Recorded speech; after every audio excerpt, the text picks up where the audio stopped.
Let's take a moment and we'll check out the colors and illumination settings on Pioneer's FH-X731BT. Even though your particular in-dash receiver may or may not have a CD slot across the top like this one, the on-screen and button operation is identical for the following Pioneer models: FH-X730BS, FH-X731BT, FH-X830BHS, and MVH-X690BS.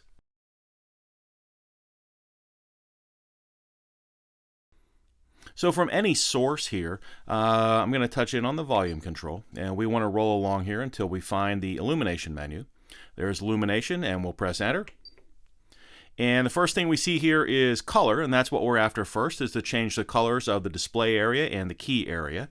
So we'll press enter there. Now I can change this a couple of different ways. First is I can change the display color, and I can change both colors, or I can change the key color.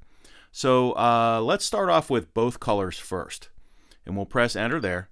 Now I have a number of preset colors that are set into the system, and I can choose scan here to continuously scan through available colors. And I have a number of different presets that I can choose from here. You can choose any of these presets, find something you like, and press enter to set that color for both the display area and the key area. Now let's set the key colors and the display colors independently. So right now we're on both colors. We'll go over to the key color, which is this area down here. And let's see, we'll pick a turquoise color. It'll be fine for the key area. And now we'll go back up and let's set the display color. And right now we're in green, so let's go the other way here. Get something that shows up pretty well.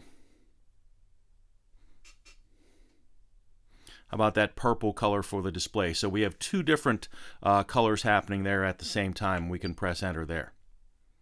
Now if I'm after a very precise color adjustment on the display color or the key color, just set that up in the display here, and we'll open that up. We're on purple right now. Now just press and hold for a moment. And this brings up our RGB values. So right now we're in purple. Let's go with a green color.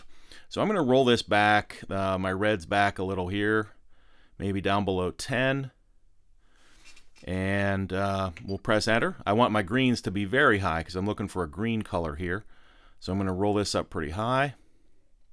And as we're making adjustments here, you can see the color changing. That's as high as the green will go. Now we'll press enter and we'll go over to the blues, and we're going to roll the blues way back as well to get a different shade of green here. You can see the green is starting to come in, and as we go lower we get different shades of green. So you can get a very precise color adjustment here to any shade that you'd like. Once you've found the color that you like, you can whip out your phone and snap a picture of that and copy those numbers to the key area, or come back to them whenever you'd like. So let's go back. And you can see that we have changed from one of the preset colors to a custom color. Now let's go back again. And we'll go back one more. We're at color. Our next setting is the dimmer settings. There's a full video about the dimmer settings and the 3 different ways that you can trigger the dimmer to operate in your vehicle. Check out the dimmer settings video for that. Let's roll over to the next setting here, which is our brightness control, and we'll press enter. Here, brightness is set to 10. That's the brightest that it can be. If that's a little too bright for you during the day or during the evening, you can adjust that down or adjust it back up. And this is an important part of the dimmer settings as well, to get the brightness where you want it at night. Let's go back, and we'll roll over to the next setting. Whoop, a little too far there, which is the phone color. So when you get a phone call, the color of the screen can change to get your attention, to let you know that you've got a phone call. And we have a number of different settings to choose from there, and what type of flashing effects that you want to choose when you're getting a phone call. If you don't want any type of flashing going on the screen, you can choose to switch that off. But for right now, we'll choose this one. And we'll go back and roll over to the next setting, which is the illumination effects. And when the head unit turns on, or when we change sources, we can see illumination effects, and we can choose to switch those on or off right here. For right now, I'll choose to keep them on. We'll roll over to the next setting here, which is back around to our color settings. When you're done making adjustments here, you can press the band button to escape.